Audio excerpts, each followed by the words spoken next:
The visual I'd like you to kind of take from this would be, if I take this club from address and I lift it up, okay, I'll relocate it ever so slightly onto my right chest area. Now I'm going to take my feet and I'm going to turn them in a 90-degree fashion. I just want you to notice that my hands are still in the same place relative to my chest as they were when I initially just lifted it up. Okay, so they're not moving relative to my chest, and yet I'm in a great position here at the top of the backswing.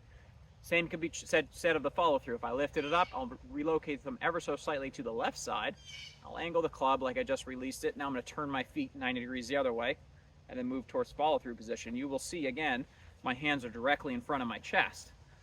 So what that should tell you, and what you need to take from that, is that in order to be consistent, you need to move the handle of the club with your chest rotation. That seems like a simple concept, and yet I see people time and time again not do that. I see them move their hands independently of their chest rotation, either back here or over there, okay, at some point in their swing, and then they, start hitting it inconsistently. So to be more consistent, learn to turn your chest with the club. So I'm going to show you two things you can do. The first would be to take the club and basically just grip way down on it and put the butt end back here somewhere in your navel.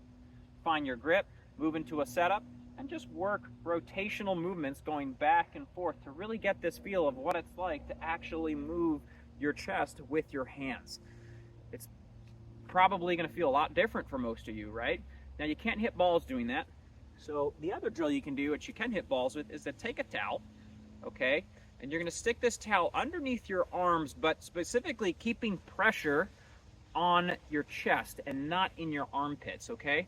And I think a lot of people do this incorrectly, because when you put pressure into your armpits, the space between my arms is now too wide, and often the arms create a little bit of a bent look. We don't want that. We want the pressure on top of the chest so the arms get nice and close. My V there between the two arms is a little bit tighter. And then as you keep that pressure, you will see that you have to move the club now with your chest. So your chest rotation is the engine that makes this thing maneuver back and forward. And as you hit balls doing this drill, do not swing hard. Okay, if you swing hard, you're going to lift your arms up and things are going to get disconnected and the towel is going to fall apart.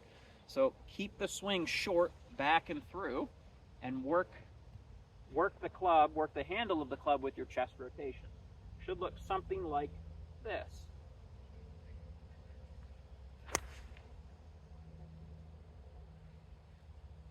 All right, so I hope that's helpful, folks. Give it a shot. We are still in season, so it's not a great time, in my opinion, to be really mechanical, but it is a great time to work on these feelings of, okay, let's get connected.